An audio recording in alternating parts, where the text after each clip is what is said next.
हमसे जुड़े रहने के लिए हमारे channel Arun Kumar Shukla science tech को सब्सक्राइब करें। न्यू अपडेट्स पाने के लिए बेल को दबाएं और ग्रुप चैट और क्वेश्चन पूछने के लिए दिए गए नंबर पर मैसेज करें।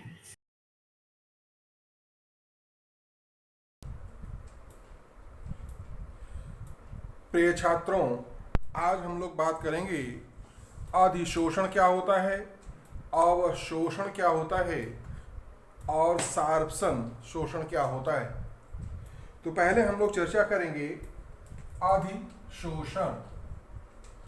अधिशोषण इसको अंग्रेजी में कहते हैं एडजॉर्प्शन। Adsorption AD.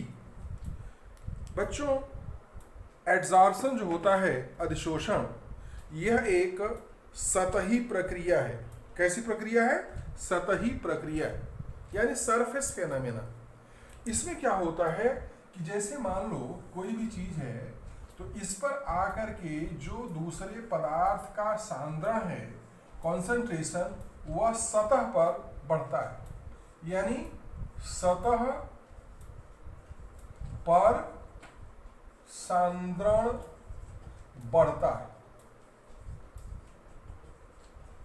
यानी सरफेस पर। और यहां जो इसका बल्क है, इसमें सांद्रण कम होता है। अगर यहां हम कर दें इसे C1, यहां क्या है C2, तो अब जो एडजॉर्प्शन होता है, तो concentration of C1 is greater than concentration of C2। अब यहां पर जो अधिशोषण होता है, तो जिस पृष्ठ पर ये अधिशोषण होता है, उस पृष्ठ को अधिशोषक कहते हैं। क्या कहते हैं? अधिशोषक, एडजॉर्बेंट। क्या कहते हैं? और जो ये पदार्थ अधिशोषित होता है, उसको अधिशोष्य कहते हैं, यानी एडजॉर्बेट। ध्यान दें। तो अधिशोषण की प्रक्रिया में सतह पर सांद्रण अधिक होता है, अंदर यानी बल्क में सांद्रण कम होता है। ये जिस पृष्ठ पर अधिशोषण होता है उसको अधिशोषक कहते हैं या एडजॉर्बेंट कहते हैं, तथा जिस पदार्थ का अधिशोषण होता है उसे अधिशोष्य या एडजॉर्बेट कहते हैं। जैसे बच्चों, कोई पात्र है और उसमें तमाम सारे गैस भरे हुए, तो गैसों के कारण उस पात्र में एक दबाव होगा, प्रेशर होगा। लेकिन अगर उसमें चारकोल डाल दिया जाए तो क्या होगा?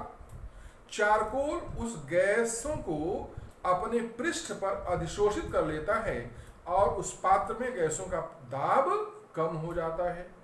तो दाब कम क्यों हुआ? अधिशोषण के कारण। दूसरा है, जैसे बच्चों नम वायु है, नम वायु में सिलिका जेल डाल दें, तो जो जलवाष्प है नम वायु में, वह सिलिका जेल के पृष्ठ पर अधिशोषित हो जाती है और जो वायु है वह शुष्क हो जाती है। तो नम वायु को शुष्क करने के लिए सिलिका जेल का प्रयोग करते हैं। जैसे दूसरा रंगीन कोई द्रव है, तो रंगीन द्रव में अगर चारकोल डाल दो, क्या डाल दें?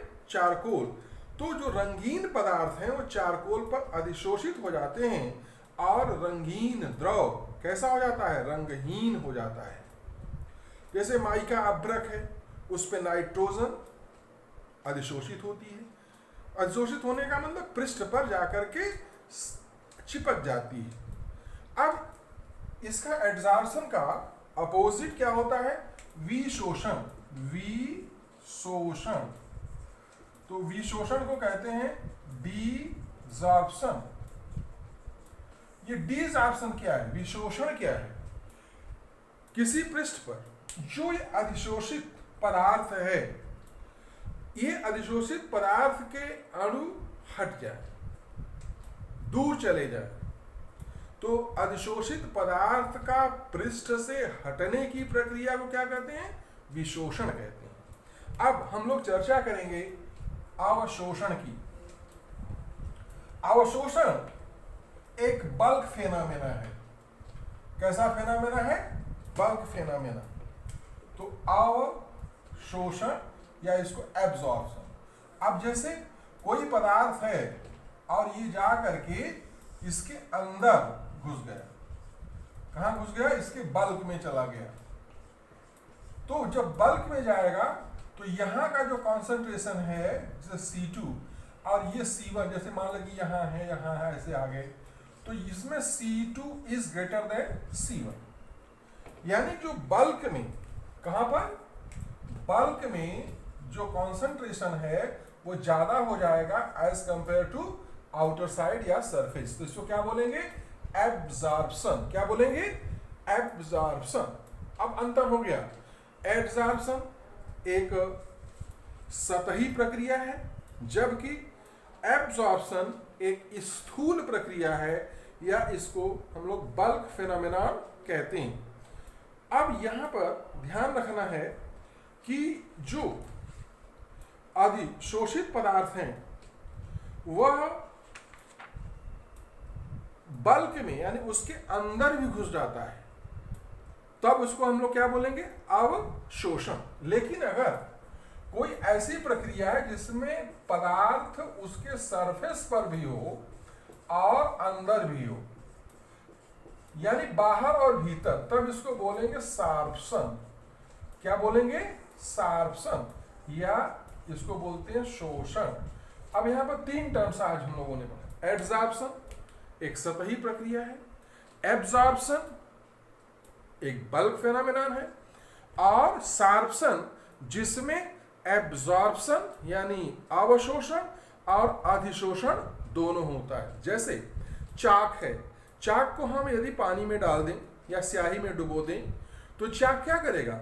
उसके चाक के सतह पर भी रहेगा स्याही और उस चाक के अंदर भी चला जाएगा। चाक के अंदर अंतरावकाशी स्थानों में भी वो चला जाएगा। तो यह एक प्रक्रिया जो हुई, इसको क्या बोलेंगे? सार्प्शन या शोषण। ये ऑक्लूजन एक होता है, एक होता है ऑक्लूजन। ऑक्लूजन जैसे कोई ठोस है और इस ठोस के पृष्ठ पर गैस आकर के अधिशोषित हो जाए, यानी किसी ठोस के पृष्ठ पर या धातु के पृष्ठ पर जब गैस का शोषण होता है तब उसको ऑक्लूजन कहते हैं। क्या कहते हैं? ऑक्लूजन। जैसे पैलेडियम, अगर मान लीजिए ठोस क्या है? पैलेडियम, और ये गैस क्या है? हाइड्रोजन।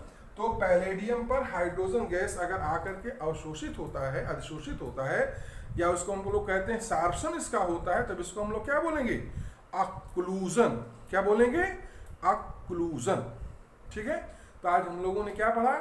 एब्जॉर्प्शन क्या होता है, अवशोषण, अधिशोषण क्या होता है, सार्प्शन क्या होता है, और ऑक्लूजन क्या होता है।